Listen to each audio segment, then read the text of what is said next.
welcome back to my channel. So in today's segment of In the Clinic, we are going to be talking about breast health, self-breast exams, mammographies, and this is all in response to Breast Cancer Awareness Month for October. Woo! So stick around.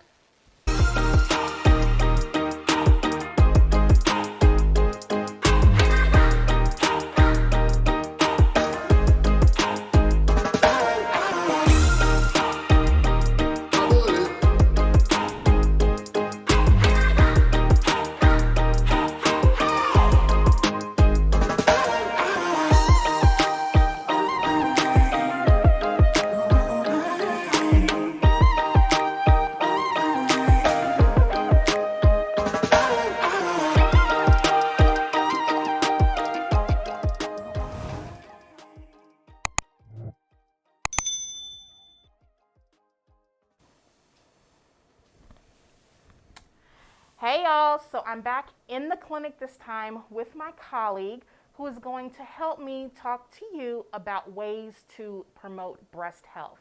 So the American College of Obstetrics and Gynecology and the United States Preventive Service Task Force actually no longer recommend wholeheartedly that women do self-breast exams. But I will say for my practice, I do encourage my patients to be aware of their breasts and their breast health. And one of the ways that I think is a good way for them to be aware of that is to do a self-breast exam. Not monthly like it usually used to be recommended, but I think several times a year, twice to at least 4 times a year, it's a good idea for women to check their breasts. And when you're checking your breast, you're going to be looking for any significant changes in size. You're going to be looking for any dimpling or change of the skin architecture over your breast. You're also going to be looking for any discharge from your breasts.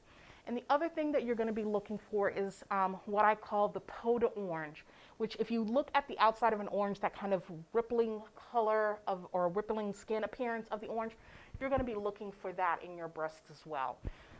The reason why it's important, I think, to do your self-breast exam is because it gets you familiar with your breast tissue.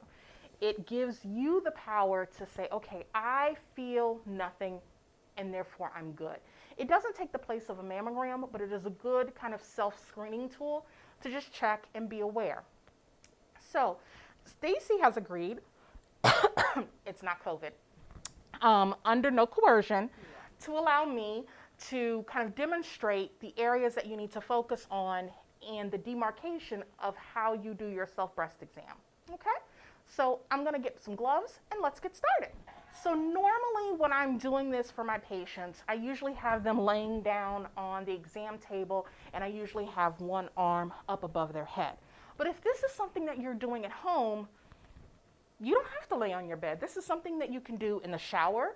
You can do it in your bathroom while you're getting, brushing your teeth and you're like, oh, I forgot to check my breast this month. And then you just stop and check. It's not something that you have to do laying down like it's done in the doctor's office. So I'm going to show you the sitting up method. When you're at home is you want to kind of feel the tissue for any lumps or bumps.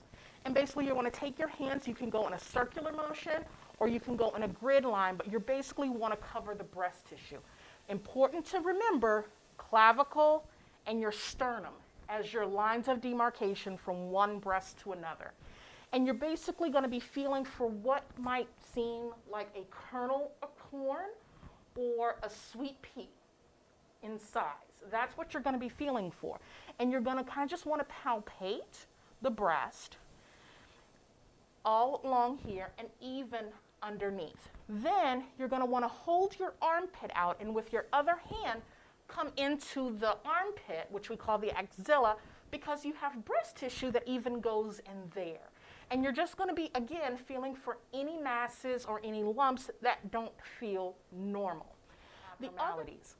After you do that, the next part of the exam is you want to center on the areola, and you want to use 2 fingers on either side, like this, or like this, and then you want to close those fingers around towards the nipple and pull out.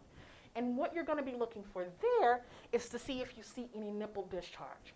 After doing it on one side, you want to go to the other. And then that's all it is. Alrighty. So after you've done your SelfBreast exam, um, I think the next thing to start thinking about is your family history, or you should also think about your family history, I should say. And you should have that conversation with your doctor if you have a family history of breast cancer, whether it's a maternal aunt, your mother, your sister. Talk to your provider about your family history to see should you have a screening mammography ahead of what's considered normal. So there is some changes regarding the time frame of mammography. Some recommendations are to start at 50. Some recommendations still hold true to starting at 40. Some recommendations say you need a mammogram every year. Some recommendations say every other year. I'm not your physician, so I can't make that determination for you. But what I will say is that having an informed discussion with your provider about your risk, about your concerns, and get their input and ideas about how often or even if it's necessary for you to have a mammogram is the best place to start. And then once you do that, trying to make sure that you have a mammogram at the same center every time that you go will allow someone to have a consolidated and consistent record of how your breast health has been going in regards to mammography over time. Going from one place to another can cause some disjointment in your care, so I would recommend picking a center and staying with it if at all possible. But I do realize insurance changes, whether or not a place accepts certain insurance changes, so that can be a factor. But if you do have that issue, make sure you get a copy of your reports. Keep a copy of your mammogram reports for yourself, so that way if you do have to change locations or if you have to change a clinician, you can take those records to your new provider or to your new center. The other thing that you can also ask for is a copy of the actual disc. So for example, if you were once with a system and you were leaving that system, having a copy of those reports to give to your new radiological center will help them when they do their exam to look and see if that particular density or those fibrous, dense breasts are consistent with how they've been before. So that's another thing that I would recommend that you do in regards to promoting your breast health during Breast Cancer Awareness Month. Now, for my older patients, so being a physician that did a fellowship in geriatrics, remember, I am not geriatric certified, I will say that you definitely want to make sure you have an informed decision with your doctor as you get older about whether or not you still want to continue to have mammograms. I will tell you that I don't always follow the guidelines because I look at each patient individually. If I have a patient who is 75 years old, who is in the prime of her life, who has no comorbid health issues, she's exercising, she's active, she's doing a lot of things, there's nothing that I can say that she won't live to be 90 or even 100. And so that time frame of 75 to 90 of not having any imaging done for her breast causes me a little bit of concern. So I'll have a discussion with her to see what she wants to do. If she wants to do a mammogram, then we'll do one, and maybe not do it every year, maybe do it every 2 years or every 3 years. I let my patients kind of guide me at that stage on how often they want to do screenings, if at all. But the key thing is you want to make sure that you're having an informed discussion with your provider. If your provider is not giving you the answers that you feel that you need, or they're not able to have that informed discussion with you, push them on it. That's what we're here for.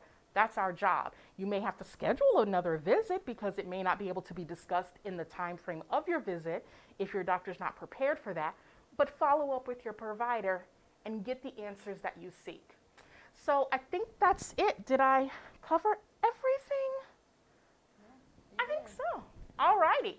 So until next time, don't forget, hit like, hit subscribe, hit the bell so that way you get notified about new content if you're following me on YouTube. And whether you're YouTube or IGTV, please share this content. Happy October for breast cancer awareness. Smooches.